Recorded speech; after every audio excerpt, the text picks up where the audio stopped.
Mensagens do Evangelho.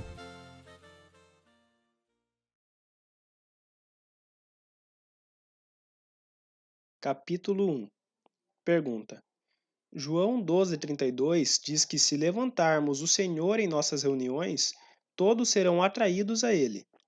Se verdadeiramente temos o Senhor em nosso meio, por que tão poucos são atraídos?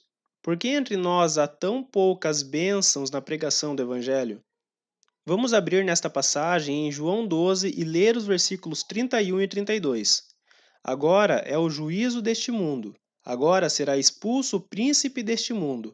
E eu, quando for levantado da terra, todos atrairei a mim. Antes de tentar responder a sua pergunta, é preciso entender que e será expulso o príncipe deste mundo. E eu, quando for levantado da terra, todos atrairei a mim. Antes de tentar responder a sua pergunta, é preciso entender que esta passagem não fala do testemunho do Evangelho neste tempo de graça. O contexto do capítulo é o reino milenial de Cristo.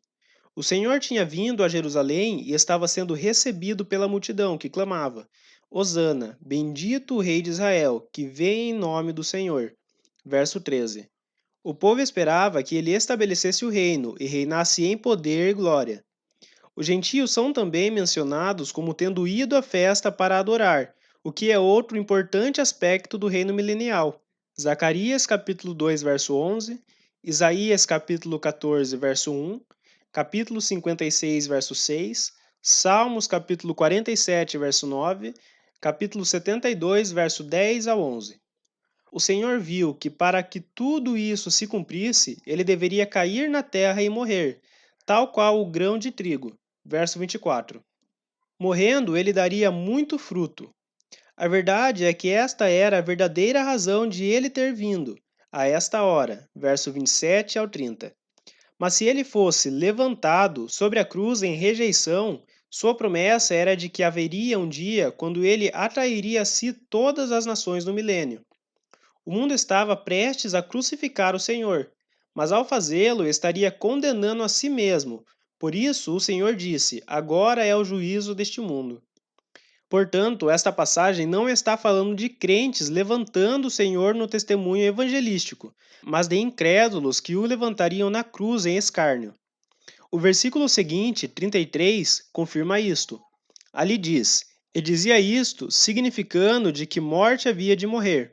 Além disso, o fato de atrair todos a si, que é o que diz aqui, não se refere necessariamente a crentes.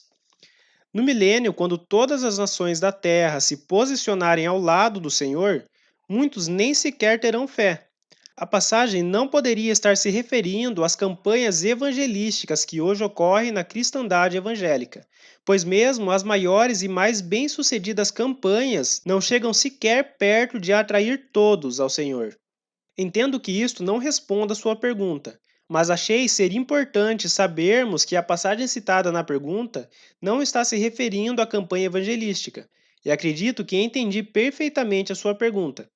Você está querendo saber a razão de vermos tanta bênção nas denominações religiosas e não encontrarmos o mesmo entre nós, apesar de estarmos reunidos da forma correta e eles não.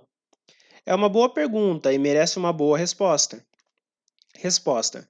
O problema está em considerarmos o sucesso no testemunho do Evangelho como evidência de um grupo de cristãos estar ou não congregado no terreno eclesiástico correto. É um erro pensarmos assim. É perfeitamente compreensível que alguém tenha tal ideia. Você poderia pensar que se Deus aprova algo, ele irá se identificar com isso em poder e a sua bênção será derramada sobre isso, para que todos vejam. Mas as coisas não são necessariamente assim.